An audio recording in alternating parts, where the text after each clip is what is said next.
નમસ્કાર વિદ્યાર્થી મિત્રો, ફરીથી આપનું હાર્દિક સ્વાગત છે Shri Mahakali classes Fatepura online digital platform પર. હું આપનો દોસ્ત આજે ફરીથી એક નવા ટ્યુટોરિયલ સાથે આપણે અભ્યાસ ચાલુ કરીશું વિદ્યાર્થી મિત્રો. તો વિદ્યાર્થી મિત્રો, આપણો જે પેપર 1 છે, જે બેઝિક ફાઉન્ડેશન કોર્સની અંદર ચેપ્ટર 1માં બીજા એનઆરએચએમનો જે ટોપિક છે તેના વિશે આપણે આજે વાત કરવાની છે. તો વિદ્યાર્થી મિત્રો, રાષ્ટ્રીય આરોગ્ય મિશનનો જે પ્રોજેક્ટ છે નેશનલ હેલ્થ મિશન, જેને એનઆરએચએમ તરીકે ઓળખવામાં આવે છે વિદ્યાર્થી મિત્રો. આ પ્રોજેક્ટ શા માટે સરકારશ્રી દ્વારા કાર્યરત કરવામાં આવ્યો છે તે વિશે આપણે સંપૂર્ણ માહિતી આજના ટોપિકની અંદર આપણે જોવાની છે. તો મિશનનો પાયો દરેક નાગરિક માટે ગુણવત્તાયુક્ત આરોગ્ય સેવા. જોઈએ તો વિદ્યાર્થી મિત્રો, જે એનઆરએચએમ નો પ્રોજેક્ટ જે છે, જે મિશન ચાલે છે, તે શા માટે છે?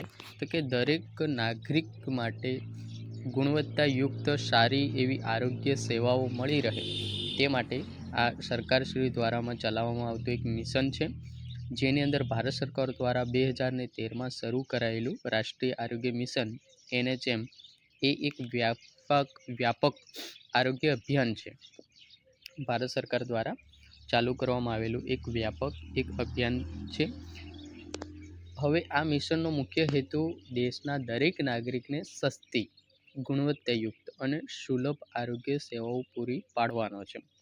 જે એનઆરએચએમ મિશનનો જે મુખ્ય હેતુ જે છે એ દેશના દરેક નાગરિકને સસ્તી, ગુણવત્તાયુક્ત અને સુલભ આરોગ્ય સેવાઓ પૂરી મળી રહે તે માટે આ જે મિશન છે તેની સરકારશ્રી દ્વારા શરૂઆત કરવામાં આવી છે. હવે આના આપણે જે મુખ્ય મુદ્દાઓ છે તે વિશે આપણે ચર્ચા કરીશું. તો કે જે આ મિશન છે એ કોના માટે લાભદાયી છે? તો કે જે નબળા વર્ગો છે, એટલે કે નબળા કુટુંબો છે, જે ગરીબી રેખાની અંદર હોય છે, તે નબળા વર્ગો માટે, એટલે કે મધ્યમ વર્ગના કુટુંબો માટે, ત્યારબાદ માતા અને બાળકો માટે છે, ત્યારબાદ શહેરી અથવા શહેરની અંદર પણ જે ગરીબ રૂપરેખાની અંદર આવે છે તેમના માટે છે, અને જે ગ્રામીણ વસ્તી, એટલે કે જે ગ્રામીણ ક્ષેત્રો આવેલા છે તે માટે પણ આ મિશન ખૂબ જ ઉપયોગી છે. ત્યારબાદ આપણે જોઈએ તો આ એના મુખ્ય ગ્રુપ્સ હતા કે કોને કોને આ જે મિશન છે તેનાથી સારો એવો લાભ થઈ શકે છે. ત્યારબાદ આપણે જેના એનઆરએચએમના જે મુખ્ય 2 પિલર્સ, એટલે કે જે પાયાઓ છે તે વિશે આપણે વાત કરીએ. તો કે રાષ્ટ્રીય ગ્રામીણ આરોગ્ય મિશન, જેને આપણે એનઆરએચએમ તરીકે ઓળખીએ છીએ, જેનું પૂરું નામ છે વિદ્યાર્થી મિત્રો નેશનલ રૂરલ હેલ્થ મિશન, જે રાષ્ટ્રીય ગ્રામીણ આરોગ્ય મિશન તરીકે ઓળખાય છે, જ્યાં ગ્રામીણ ક્ષેત્રોમાં આરોગ્ય સેવાઓ સારી રીતે લોકો સુધી મળી રહે તે માટે એનઆરએચએમ સુવિધાઓ મિશનનો સરકારશ્રી દ્વારા તે મિશન ચલાવે છે. ત્યારબાદ રાષ્ટ્રીય શહેરી આરોગ્ય મિશન, એટલે કે જે મોટા એવા શહેરો છે તે સિટી વિસ્તારની અંદર એનયુએચએમ તરીકેનો જે મિશન જે ચાલે છે વિદ્યાર્થી મિત્રો. હવે તમને ખ્યાલ આવી ગયો હશે કે એનઆરએચએમ અને એનયુએચએમ શું છે. ત્યારબાદ વિદ્યાર્થી મિત્રો જોઈએ તો કે એનએચએમના મુખ્ય ઉદ્દેશો શું છે? તો કે આ મિશન જે છે, આ મિશનના મુખ્ય હેતુઓ શું છે? શા માટે આ મિશન સરકારશ્રી દ્વારા ચલાવવામાં આવે છે? તો કે સૌથી પહેલાં તો આપણે જોઈએ વિદ્યાર્થી મિત્રો કે માતૃત્વ અને શિશુ મૃત્યુદરમાં ઘટાડો કરવા માટે. એટલે કે અત્યારે આપણે જોઈએ છે ઘણી બધી સગર્ભા માતાઓ છે, તેમના આવનાર શિશુ માટે સરકાર દ્વારા સારી એવી આરોગ્ય સેવાઓ આપવા માટે પહેલેથી જ પહેલ કરવામાં આવે છે. અને જે માતા છે તેની સમયસર ચેકઅપ થવું જોઈએ, સમયસર તેને આવનાર બાળક માટે તેને પૌષ્ટિક આહાર કેવી રીતે આપવો, જેથી જે માતાના ગર્ભમાં રહેલ બાળકનો સારો એવો વિકાસ થાય. તો માતૃત્વ અને શિશુ મૃત્યુદરની અંદર ઘટાડો કરવા માટે આ સુવિધા મતલબ કે આ મિશન કામ કરે છે. MMR અને IMRમાં ઘટાડો કરવા માટે. ત્યારબાદ બાળ આરોગ્યમાં સુધારો કરવા માટે અત્યારે જોઈએ તો ઘણા બધા બાળકોમાં કુપોષણ ખૂબ જ પ્રમાણમાં જોવા મળે છે. ત્યારબાદ નવજાત બાળક છે તેમના માટે આરોગ્યની પ્રાથમિકતા મળી રહે તે માટે બાળ આરોગ્યમાં સુધારો લાવવા માટે પણ આ મિશનની અંદર સમાવેશ કરવામાં આવે છે. ત્યારબાદ રોગ નિયંત્રણ એટલે કે જે ચેપીજન્ય જે રોગો છે તેમજ અચેપીજન્ય રોગોના નિયંત્રણ પર પણ ભાર મૂકવામાં આવે છે. ત્યારબાદ મજબૂત આરોગ્ય માળખું એટલે કે ગ્રામીણ અને શહેરી વિસ્તારોમાં આરોગ્ય સેવાઓ મજબૂત બનાવવી અને લોકોના જનસમુદાય સુધી આ સેવાઓ પહોંચી શકે તે માટે પણ તેનું સંકલન કરવામાં આવેલ છે. ત્યારબાદ સમુદાયની ભાગીદારી એટલે કે આરોગ્ય કાર્યક્રમોમાં લોક ભાગીદારી વધારવા માટેનો પણ સમાવેશ કરવામાં આવેલો છે. ત્યારબાદ સમાનતા અને ગુણવત્તા એટલે કે આપણે જોઈએ તો કે જે લોકો આર્થિક પરિસ્થિતિ સારી છે એ લોકો પ્રાઇવેટ એટલે કે ખાનગીકરણમાં પણ પોતાની જે આરોગ્યની સેવાઓ છે એ મેળવી શકે છે. પણ જે લોકો મધ્યમ વર્ગ અને ગરીબી રેખા હેઠળ હોય છે તે લોકો મોટા ખર્ચા કરી શકતા નથી. તો તેમના માટે પણ સમાન ગુણવત્તાયુક્ત જે આરોગ્યની જે સેવાઓ છે એ મળી રહે તે માટે પણ આ મુદ્દાને સમાવિષ્ટ કરવામાં આવેલો છે વિદ્યાર્થી મિત્રો. ત્યારબાદ વિદ્યાર્થી મિત્રો આપણે જોઈએ કે મિશનના મુખ્ય સ્તંભો રાષ્ટ્રીય આરોગ્ય કાર્યક્રમો શું છે? તો કે પ્રથમ વિંગ એટલે કે પહેલું તો માતા અને બાળ આરોગ્યની સુરક્ષા કરવા માટેનું છે, જેમાં NHM માતૃત્વ અને બાળપણને સુરક્ષિત કરવા માટે 2 મુખ્ય કાર્યક્રમો પર ધ્યાન કેન્દ્રિત કરે છે, જે સ્વસ્થ ભવિષ્યનો પાયો નાખે છે. કેવી રીતે વિદ્યાર્થી મિત્રો? તો કે રાષ્ટ્રીય માતા આરોગ્ય કાર્યક્રમ જેની અંદર જે બી માતાઓ છે કે જે પોતાના બાળકને જન્મ આપવાની હોય છે, જેને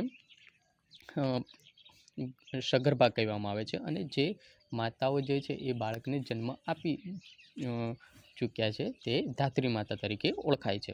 તો કે રાષ્ટ્રીય માતા આરોગ્ય કાર્યક્રમની અંદર ગર્ભાવસ્થા અને પ્રસ્તુતિ દરમિયાન માતાના સ્વાસ્થ્યને સુનિશ્ચિત કરવા માટેનો આ કાર્યક્રમ છે. તો કે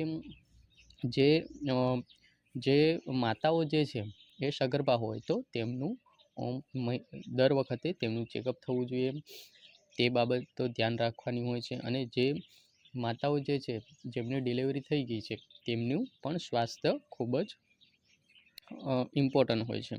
એટલે કે તેમ સ્વાસ્થ્યને સાચવવા માટે આ યોજનાઓ જેની અંદર જનની સુરક્ષા યોજના JSY, જેની આપણે આગળ સારી રીતે ડીપમાં પણ આપણે માહિતી મેળવીશું વિદ્યાર્થી મિત્રો. ત્યારબાદ જનની શિશુ સુરક્ષા કાર્યક્રમ જે JSSK કરીને ઓળખાય છે. તેવી જ રીતે વિદ્યાર્થી મિત્રો રાષ્ટ્રીય બાળ આરોગ્ય કાર્યક્રમની અંદર જોઈએ તો કે જન્મથી કિશોરાવસ્થા સુધી બાળકોના સર્વાંગી વિકાસ અને આરોગ્ય માટેનો મુદ્દાની પણ સમાવેશ કરવામાં આવે છે. આ યોજનાની અંદર શું છે તો કે રાષ્ટ્રીય બાળ સ્વાસ્થ્ય કાર્યક્રમ જે RBSK દ્વારા તમે સાંભળ્યું હશે તો RBSKની ટીમ દ્વારા આરોગ્યનું સેવાઓ આપવામાં આવતી હોય છે. ત્યારબાદ આપણે જોઈએ છીએ કે આપણા ગામ, શહેર, વિસ્તાર, સોસાયટીની અંદર એક બુધવારે અને સોમવારે રસીકરણ કાર્યક્રમ યોજાતા હોય છે, જેને UIP એટલે કે રસીકરણ કાર્યક્રમ જે નવજાત બાળકો હોય છે અને સગર્ભા માતા હોય છે તેમને રસીકરણ કરવામાં આવતું હોય છે. વિદ્યાર્થી મિત્રો રસીકરણ વિશે પણ આપણે ડીપમાં ભણીશું, જે ચેપ્ટરની અંદર આવશે ત્યાં આપણે ડીપમાં તમને માહિતી આપીશું. ત્યારબાદ ઊંડાણપૂર્વક માતાના આરોગ્ય માટેની સુરક્ષા યોજનાઓ જે જનની સુરક્ષા યોજના જે છે JSY, આ યોજનાનો મુખ્ય હેતુ શું છે વિદ્યાર્થી મિત્રો? તો કે જે ગર્ભવતી મહિલાઓને સંસ્થાગત પ્રસ્તુતિ માટે પ્રોત્સાહિત કરવી. એટલે કે હવે વિદ્યાર્થી મિત્રો તમને અહીંયા સમજાવું છું સરળ રીતે. તો કે કોઈ મહિલા છે તે ગર્ભવતી છે અને તેનો જે ગર્ભનો મતલબ કે સગર્ભા માતાનો સમયગાળો કેટલો હોય તો 9 મહિનાનો હોય છે અને ત્યારબાદ તે ડિલિવરી આવે છે. તો હવે ડિલિવરી ક્યાં કરાવવાની છે તો કે ડિલિવરી જે સરકારી હોસ્પિટલ હોય છે ત્યાં તમે પ્રસ્તુતિ કરાવો છો તે માટેના પ્રોત્સાહિત કરવા માટે આ જે યોજના છે જનની સુરક્ષા યોજના તે માટે લાગુ પાડવામાં આવે છે. તો આ જે યોજના છે તેનો મુખ્ય હેતુ શું છે વિદ્યાર્થી મિત્રો તો કે નાણાકીય સરકારશ્રી દ્વારા નાણાકીય પ્રોત્સાહન પૂરું પાડવામાં આવે છે જેથી ગરીબ વર્ગ એટલે કે ગરીબ વર્ગના જે લોકો જે છે એ મોટા ખર્ચા નથી કરી શકતા તો તેની સામે સરકારશ્રી દ્વારા પ્રોત્સાહિત નાણાકીય સહાય આપવામાં આવતી હોય છે અને પોતાનું જે માતાઓ જે છે એને સારી એવી સુવિધા મળે ડિલિવરી વખતે તે માટેની આ યોજના છે. ત્યારબાદ જનની શિશુ સુરક્ષા કાર્યક્રમ જે SSK. હવે આ જે કાર્યક્રમ છે વિદ્યાર્થી મિત્રો તેનો હેતુ શું છે મુખ્ય તો કે પ્રસ્તુતિ અને નવજાત સારવારનો ખર્ચ સંપૂર્ણપણે દૂર કરવો. એટલે કે જે ડિલિવરી વખતે અને જે નવજાત બાળક છે તેની સારવારનો જે ખર્ચ આવે છે તે પણ સંપૂર્ણપણે દૂર કરવા માટેની આ જનની શિશુ સુરક્ષા કાર્યક્રમ સરકારશ્રી દ્વારા કાર્યરત છે. તેની અંદર શું સુવિધા મળે છે તો કે મફત સેવાઓ પૂરી પાડવામાં આવતી હોય છે જેની અંદર દવા છે, તપાસ છે, વાહન વ્યવસ્થા છે અને સારવાર છે. હવે દવા તો કે દવા તમે હોસ્પિટલમાં જાઓ છો, સગર્ભા માતા છે તો એને આયર્ન ફોલિકની ગોળી આપવામાં આવે છે. પછી જો લોહીની ટકાવારી ઓછી હોય તો આયર્ન સુક્રોઝના ઇન્જેક્શન પણ આપવામાં આવે છે. ત્યારબાદ પૌષ્ટિક આહાર આપવામાં આવે છે અને તેમની દર મહિને રેગ્યુલર તપાસ કરવામાં આવે છે. ત્યારબાદ વાહન વ્યવસ્થા એટલે કે ડિલિવરી વખતે તમે 108 દ્વારા 108ને કોલ કરીને તમે હોસ્પિટલ સુધી પહોંચી શકો છો અને ત્યાં તમે સારવાર લઈ શકો છો. એટલે હવે તમને વિદ્યાર્થી મિત્રો ચોક્કસ સમજાઈ ગયું હશે કે આ જે યોજનાઓ છે એ કેવી રીતે કામ કરતી હોય છે. ત્યારબાદ વિદ્યાર્થી મિત્રો આપણે જોઈએ તો કે બાળકના સ્વસ્થ ભવિષ્ય માટેના કાર્યક્રમોમાં આપણે જોઈએ તો કે રાષ્ટ્રીય બાળ સ્વાસ્થ્ય કાર્યક્રમ જેને આપણે સૌ ઓળખતા હોઈએ છીએ, જે કદાચ તમારી સામે તમે જોયું હોય તો RBSKની ટીમ અથવા તો તમે એવું લખેલું ક્યાંક ને ક્યાંક જોયું હશે કાં તો ગાડી ઉપર પણ આવા સિમ્બોલ લગાવેલા હોય છે. તો કે RBSKનો મુખ્ય હેતુ શું છે વિદ્યાર્થી મિત્રો તો કે બાળકોમાં જન્મજાત જે ખામીઓ અને રોગોનું વહેલું નિદાન અને સારવાર. એટલે કે બાળકોની અંદર જો જન્મજાત કોઈ ખામી હોય એ શોધવી અને અમુક એવા રોગો છે એનું જાણકારી મેળવી અને વહેલી તકે તેની સારવાર કરાવવાથી તેનું નિદાન થઈ શકે છે. એટલે કે 4Dની તપાસ આ જે RBSK જે બાળ સ્વાસ્થ્ય કાર્યક્રમ છે તેની અંદર શું કરવામાં આવે છે તો કે 4Dની તપાસ કરવામાં આવે છે. 4D એટલે કે વિદ્યાર્થી મિત્રો ડિફેક્ટ કે જન્મજાત શું ખામી છે બાળકમાં તે ખામીઓ શોધવામાં આવે છે અને ડિસીઝ એટલે કે રોગો વિશે માહિતી મેળવવામાં આવે છે અને ડિફેન્સી તો કે જે તે બાળક છે તેની અંદર શું ઉણપ છે તે ઉણપને શોધીને તે માટેનું નિદાન કરવામાં આવે છે. અને ડેવલપમેન્ટ ડિલેસ એટલે કે વિકાસમાં વિલંબ. એટલે કે તમે જુઓ છો કે ઘણા બધા બાળકો કુપોષણમાં આવતા હોય છે તો તેને તાલુકા કક્ષાએ RM જે કેન્દ્ર હોય છે ત્યાં તેમને રાખવામાં આવતા હોય છે અને ત્યાં તેમને પૌષ્ટિક આહાર આપી અને એમની સારવાર કરવામાં આવતી હોય છે. તે વિશે આપણે અલગ અલગ ડીપમાં તમામ વસ્તુ ભણવાની છે વિદ્યાર્થી મિત્રો. ત્યારબાદ રાષ્ટ્રીય રસીકરણ કાર્યક્રમ જેને UIP તરીકે ઓળખીએ છીએ. તો કે રાષ્ટ્રીય રસીકરણ કાર્યક્રમ જે તેની અંદર શું સમાવેશ કરવામાં આવે છે તો કે ગંભીર રોગો સામે રક્ષણ પૂરું પાડવા માટેનો આ રસીકરણ રક્ષણ પૂરું પાડવા માટે આ કાર્યક્રમ યોજવામાં આવતો હોય છે સરકારશ્રી દ્વારા. આની અંદર બાળકો અને ગર્ભવતી મહિલાઓ માટે મફત રસીકરણ સરકારશ્રી દ્વારા આપવામાં આવતું હોય છે. વિદ્યાર્થી મિત્રો, જે તમે તમારી આંગણવાડી છે, સબ સેન્ટર છે, કાં તો પીએસસી ઉપર તમે જોતા હશો, ત્યાં રસીકરણ રાખવામાં આવતું હોય છે. પ્રાથમિક આરોગ્ય કેન્દ્ર ઉપર દર સોમવારે રાખવામાં આવે છે અને જ્યારે સબ સેન્ટર ઉપર દર બુધવારે રસીકરણ કેમ્પ હોય છે. ત્યારબાદ વિદ્યાર્થી મિત્રો જોઈએ તો કે કુટુંબ કલ્યાણ અને પોષણનું નિર્માણ. તો કે રાષ્ટ્રીય કુટુંબ કલ્યાણ કાર્યક્રમ જે છે એ યોજનાનો ધ્યેય શું છે? તો કે દંપતીઓને કુટુંબ નિયોજન માટે માર્ગદર્શન અને સાધનો પૂરા પાડવા.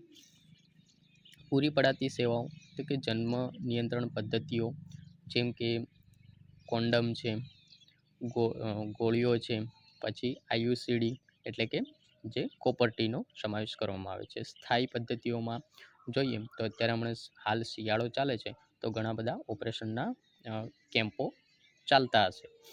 તો નસબંધી ટ્યુબેક્ટોમી તરીકે ઓળખાય છે. ત્યારબાદ માર્ગદર્શન અને સલાહ આપવામાં આવે છે કે શા માટે આ જે રાષ્ટ્રીય કુટુંબ કલ્યાણ કાર્યક્રમ છે ની અંદર જે સેવાઓ આપવામાં આવે છે તે સેવાઓ વિશે માહિતગાર કરવામાં આવે છે લાભાર્થીને, અને ત્યાર પછી તે લાભાર્થી પોતાની ઈચ્છા મુજબ તે સારવાર લઈ શકે છે. ત્યારબાદ વિદ્યાર્થી મિત્રો રાષ્ટ્રીય પોષણ કાર્યક્રમ, પોષણ અભિયાન જે છે અત્યારે ખૂબ ચર્ચાનો વિષય છે વિદ્યાર્થી મિત્રો, કે દરેક બાળક જે છે એ ક્યાંક ને ક્યાંક કુપોષણ હોય જ છે, રેડ ઝોનમાં આવતું હોય છે. ઘણા એવા જિલ્લાઓ છે કે જે કુપોષણની અંદર ટોપ 10માં આવે છે. તો દેશના ભવિષ્યને પોષણયુક્ત બનાવવા માટે સરકારશ્રી દ્વારા રાષ્ટ્રીય પોષણ કાર્યક્રમ ચલાવવામાં આવતા હોય છે, જેનો મુખ્ય ઉદ્દેશ શું છે વિદ્યાર્થી મિત્રો? તો કે બાળકની અંદર કુપોષણ દૂર કરવું, એનિમિયા જે પાંડુ રોગ જેવા જે રોગો થાય છે કુપોષણના લીધે તેની અંદર ઘટાડો કરવો, અને બાળકોમાં જે વૃદ્ધિમાં વિલંબ થતો હોય છે વિલંબને અટકાવવા માટે, એટલે કે જે બાળકોનું ખરેખર વૃદ્ધિ અને વિકાસ થવો જોઈએ તેની અંદર મદદરૂપ થઈ શકાય છે વિદ્યાર્થી મિત્રો. ત્યારબાદ જોઈએ તો કે ચેપી રોગો સામે રાષ્ટ્રનું રક્ષણ કરવા માટે NHM જે પ્રોજેક્ટ જે છે એ સરકારશ્રી દ્વારા કાર્યરત છે. દેશના સૌથી ગંભીર ચેપી રોગો સામે લડવા માટે લક્ષિત કાર્યક્રમો ચલાવે છે સરકારશ્રી. એ કેવી રીતે ચલાવે છે? તો તમે સૌએ જોયું હશે તો કે તમારી આજુબાજુ રાષ્ટ્રીય ટીબી નિયંત્રણ કાર્યક્રમ NTEP national tuberculosis elimination programme તરીકે ઓળખવામાં આવે છે. આપણે તમામ રોગો વિશે એડવાન્સમાં બી ભણીશું અલગ વિડીયોની અંદર. પણ વિદ્યાર્થી મિત્રો તમારે યુટ્યુબ ચેનલને સબસ્ક્રાઈબ કરવી પડશે. તમને સંપૂર્ણ માહિતી આ પ્લેટફોર્મ ઉપર નિઃશુલ્ક મળશે. ફક્ત તમારી ચેનલને સબસ્ક્રાઈબ કરી અને નોટિફિકેશન બેલ છે એને ઓન કરીને તમારા મિત્રો સાથે શેર કરવાની રહેશે. ત્યારબાદ રાષ્ટ્રીય એઇડ્સ નિયંત્રણ કાર્યક્રમ નેશનલ એઇડ્સ કંટ્રોલ પ્રોગ્રામ કરીને ચલાવવામાં આવે છે. ત્યારબાદ મેલેરિયા છે, ડેન્ગ્યુ છે, ચિકનગુનિયા નિયંત્રણ કાર્યક્રમ પણ ચલાવવામાં આવતા હોય છે. ત્યારબાદ રાષ્ટ્રીય કુષ્ઠરોગ નિયંત્રણ કાર્યક્રમ જેને NLEP national leprosy elimination programme તરીકે ઓળખવામાં આવે છે વિદ્યાર્થી મિત્રો. આપણી ચેનલ ઉપર વિદ્યાર્થી મિત્રો તમને બેઝિક કોર્સ પણ ભણાવવામાં આવશે અને ગવર્મેન્ટ એક્ઝામ માટે એડવાન્સ કોર્સ પણ નિઃશુલ્ક ભણાવવામાં આવશે. ફક્ત તમારે આપણી જે ડિજિટલ પ્લેટફોર્મ છે, આપણી યુટ્યુબ ચેનલ છે એને સપોર્ટ કરવાનો છે. ચોથી વિંગ આધુનિક જીવનશૈલીના રોગોનો સામનો કેવી રીતે કરાય તે માટે NHM માત્ર ચેપી રોગો જ નહીં પરંતુ બિનચેપી રોગો, NCDC અને માનસિક જે સ્વાસ્થ્ય જેવી વધતી જતી ચિંતાઓ પર પણ ધ્યાન કેન્દ્રિત કરે છે વિદ્યાર્થી મિત્રો. જેમાં હાઈ બ્લડ પ્રેશર છે, ડાયાબિટીસ છે, કેન્સર છે, માનસિક આરોગ્ય કાર્યક્રમ પણ ચલાવે છે વિદ્યાર્થી મિત્રો. ત્યારબાદ આરોગ્ય સેવાનું ત્રિસ્તરીય માળખું આપણે અગાઉ પણ જોઈ ગયા છે અને હાલ પણ જોઈએ તો કે પ્રાથમિક સ્તર જે છે તેને પ્રાઇમરી લેવલ કહેવાય, જેની અંદર કોનો સમાવેશ થાય છે વિદ્યાર્થી મિત્રો? તો કે સબ સેન્ટરનો, હેલ્થ એન્ડ વેલનેસ સેન્ટરનો, HWC. ઘણા બધા હેલ્થ એન્ડ વેલ સેન્ટર તમે કદાચ તમારા વિસ્તારમાં હશે. ત્યારબાદ સમુદાયની સૌથી નજીકનો પ્રથમ સંપર્ક વ્યક્તિ કરે તો ક્યાં કરે? તો કે સબ સેન્ટર અને હેલ્થ એન્ડ વેલ સેન્ટર પર કરતા હોય છે, જે પ્રાથમિક સ્તર પર નિર્ધારિત હોય છે. ત્યારબાદ વિદ્યાર્થી મિત્રો દ્વિતીય સ્તર પર સેકન્ડરી લેવલ પર કોનો સમાવેશ થાય છે? તો કે જે પ્રાથમિક આરોગ્ય કેન્દ્રનો સમાવેશ થતો હોય છે. ત્યારબાદ સામૂહિક આરોગ્યનો કેન્દ્રનો સમાવેશ થતો હોય છે. તો કે પ્રાથમિક સારવાર રેફરલ સેવાઓ, તો કે જે નીચલી સ્તર પર જે સેવાઓ નથી મળતી તે તૃતીય સ્તર પર મળવા પાત્ર હોય છે. ત્યારબાદ તૃતીય સ્તર જે ટેરેટરી લેવલ કહેવામાં આવે છે, આ લેવલ ક્યાં હોય છે? તો કે જિલ્લા હોસ્પિટલ અને મેડિકલ કોલેજને ફાળવવામાં આવેલ હોય છે. ત્યાં શું થાય છે કે તે અતિ ગંભીર રોગોનું વિશેષ સારવાર માટેની સુવિધાઓ પૂરી પાડવામાં આવતી હોય છે વિદ્યાર્થી મિત્રો. ત્યારબાદ ફિલ્ડ પરના આર્કિટેક્ટ્સ એનએચએમના મુખ્ય આરોગ્ય કાર્યકરો વિશે આપણે માહિતી મેળવીશું. તો કે આશા એક્રિડેટેડ સોશિયલ હેલ્થ એક્ટિવિટીઝ તરીકે આશા બેનને ઓળખવામાં આવે છે. જેમની શું ભૂમિકા હોય છે આરોગ્યની દૃષ્ટિએ? તો કે તેમને જનજાગૃતિ, લોકોની અંદર આરોગ્યની જાગૃતિ ફેલાવવાની હોય છે. માતા અને બાળકને આરોગ્યની સેવાઓ ઘર સુધી પહોંચાડવા માટેની મદદ કરવાની હોય છે. ત્યારબાદ એએનએમ જે મેડિકલ મતલબ કે જે આરોગ્યના એ બહેન હોય છે, જે સબ સેન્ટર ઉપર ફરજ બજાવતા હોય છે, એએનએમ, જેને એક્ઝ્યુલરી નર્સ મિડવાઇફ તરીકે ઓળખવામાં આવે છે, જેને આપણે એફએડબલ્યુ તરીકે સૌ ઓળખતા હોઈએ છીએ. ત્યારબાદ તેમનું શું છે ભૂમિકા? તો કે તેમને રસીકરણ કરવાનું હોય છે. ત્યારબાદ જે સગર્ભા માતાઓ હોય છે તેમની ચેકઅપ કરવાનું છે, તેમની સંભાળ કરવાની હોય છે, અને જે જન સમુદાય એટલે કે પોતાનો જે વિસ્તાર હોય છે તેને પ્રાથમિક સારવાર પૂરી પાડવાની હોય છે.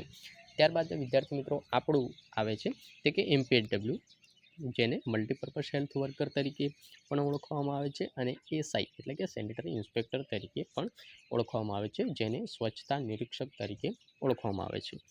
હવે તેમની શું ભૂમિકા છે? તો કે જાહેર સ્વચ્છતાનું ધ્યાન રાખવાનું હોય છે અને રોગચાળા નિવારણ માટેની માહિતી આપવાની હોય છે. ત્યારબાદ આંગણવાડી કાર્યકર જે છે તો તેમની શું ભૂમિકા છે? તો કે તેમને પોષણ અને પૂર્વ પ્રાથમિક બાળ વિકાસ માટેની સેવાઓ આપવાની હોય છે વિદ્યાર્થી મિત્રો. તો હવે તમને સમજાઈ ગયું હશે કે આશા વર્કરનું શું કામ છે, ત્યારબાદ એફએડબલ્યુ બેન શું કામ કરે છે, ત્યારબાદ આપણે એમપીએડબલ્યુ તરીકે આપણે નોકરી લાગીશું તો આપણે શું કામગીરી કરવાની છે, અને એક આંગણવાડી કાર્યકર પણ શું કામગીરી કરે છે આરોગ્યની તરફેણમાં. તો હવે તમને સમજાઈ ગયું હશે.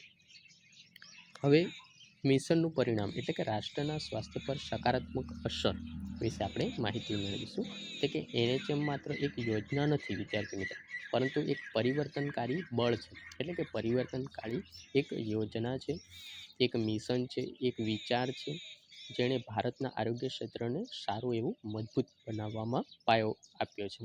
એટલે કે આરોગ્ય સેવાઓ લોકોના ઘર સુધી પહોંચી છે. ગરીબ અને નબળા વર્ગને ગુણવત્તાયુક્ત સારવારનો લાભ મળ્યો છે. માતા અને બાળ મૃત્યુદરમાં નોંધપાત્ર ઘટાડો થયો છે. ચોક્કસપણે વિદ્યાર્થી મિત્રો રોગોનું વહેલું નિદાન અને સમયસર સારવાર શક્ય બની છે આ મિશન દ્વારા. ત્યારબાદ આપણે જોઈએ તો કે એનએચએમ બ્લુ પ્રિન્ટિંગ એક સંપૂર્ણ દ્રશ્ય છે, જે તમે જોઈ શકો છો કે સ્વસ્થ અને સમૃદ્ધ ભારત. તો કે રાષ્ટ્રીય આરોગ્ય મિશન આપણે અગાઉ વાત કરી તે અલગ અલગ ક્ષેત્રો સાથે સંકળાયેલું છે. હવે આપણે જોઈએ તો કે આ મિશનનો સાર શું છે? તો કે રાષ્ટ્રીય આરોગ્ય મિશન ભારત સરકારનો એક મહત્વપૂર્ણ આરોગ્ય કાર્યક્રમ છે વિદ્યાર્થી મિત્રો, જેનો હેતુ દરેક નાગરિકને સારી ગુણવત્તાયુક્ત અને સસ્તી આરોગ્ય સેવાઓ પૂરી પાડવાનો છે વિદ્યાર્થી મિત્રો. તો આ આપણો યુનિટ 1નો આપણો આ ત્રીજો લેક્ચર છે. હવે ચોથો લેક્ચર આવશે અને પછી આપણે ચેપ્ટર 2 વિશે ભણીશું વિદ્યાર્થી મિત્રો. તો હવે તમને સમજાઈ ગયું હશે.